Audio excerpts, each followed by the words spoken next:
UST as Vice Chair for Prevention and Mitigation, the Secretary of DILG as the Vice Chair for Preparedness, the Secretary of Social Welfare and Development for Response, and the Director General of NEDA as the Vice Chair for Recovery and Rehabilitation. The 44 members of the Council include 4 civil society organizations and 1 from the private sector. Currently, the private sector is represented in the Council by the Corporate Network for Disaster Response. These members bear the responsibility of implementing the DRRM programs and projects as articulated in the National Disaster Risk Reduction Management Program. Given the foregoing and focusing on the 4 thematic areas, a lot has been done on DRRM, but they need to be sustained and improved on. In the immediate and short term, the following are recommended to be given utmost priorities. On prevention and mitigation, Vice Chaired by DOST, the completion of risk assessments for the whole country, with focused priority on eastern seaboard and major river basin, which are most prone to flooding and negative effects of typhoons. Early warning system must be strengthened and sustained to effect LGU's right response actions. Flood control projects must also be completed the soonest possible time. Earthquake preparedness audit must also be done. On preparedness, Vice Chaired by DILG, conduct of continuous information, education, and communication campaign and capacity building. Preparedness efforts in consideration of the capacity of the concerned LGU should be stepped up. Continuous provision of equipage for response units, as well as establishment of needed facilities for prepositioning of response assets should be done. On response, Vice Chaired by DSWD, enhancement of the National Disaster Response Plan for hydrometeorological hazards and completion of NDRP for earthquake and tsunami hazards. These plans are among the actions, protocols, and programs that we have to proactively deal with. All are anchored in scientific information and thorough analysis of exposure and vulnerabilities of specific areas. On recovery and rehabilitation, Vice Chaired by NEDA, immediate restoration and improvement of the facilities, livelihood, and living conditions of disaster-affected communities. We need to adhere to the Build Back Better principle in recovery and rehabilitation. BBB is not restricted to the field of infrastructure and buildings.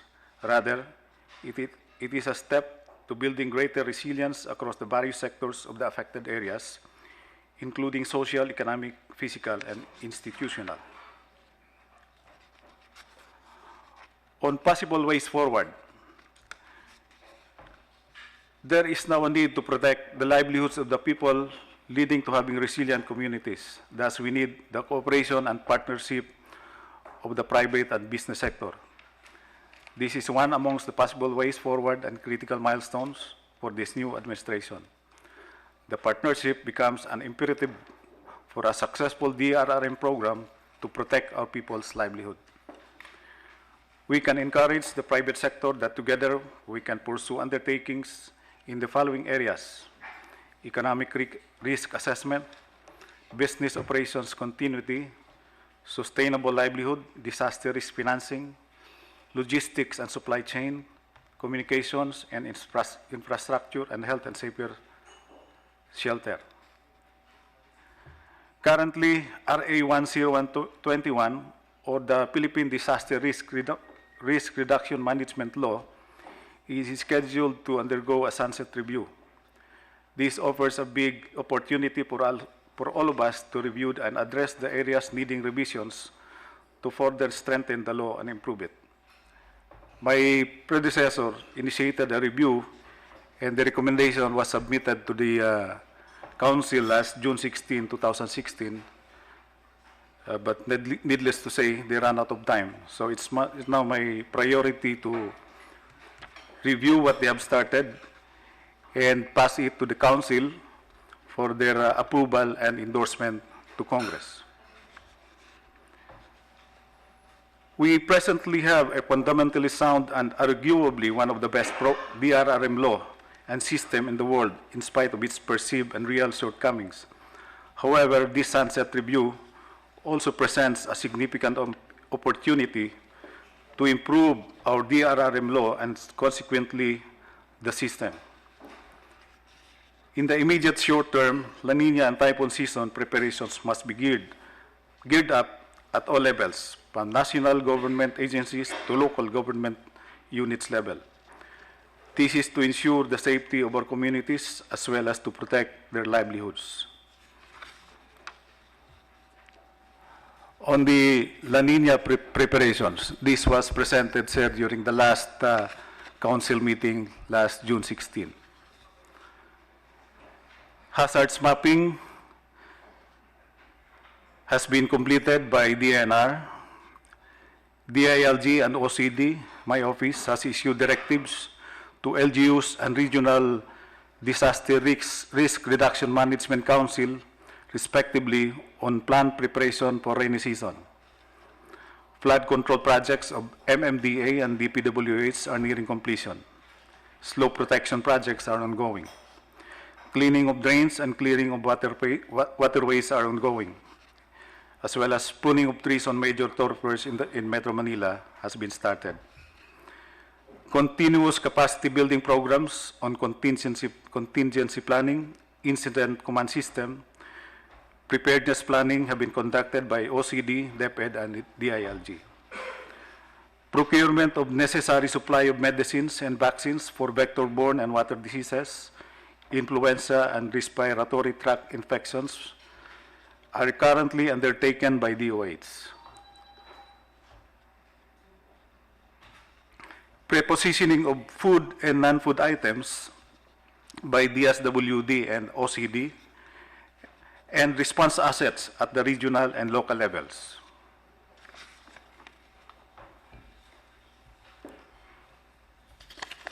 Next slide.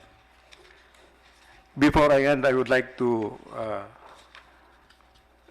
inform everybody that we are now observing the National Disaster Consciousness Month starting tomorrow, sir.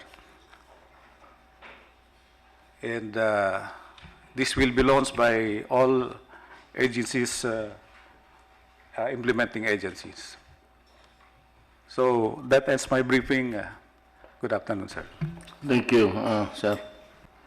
Kung wala ka ng ibang isingit, kasi meron ako ditong, I am setting up a complaint office 24 hours, manned by 10 operators covering the entire country. The number will be 8888, and they can report to me any complaint, and there will be a manager who will redirect their complaints to the proper office.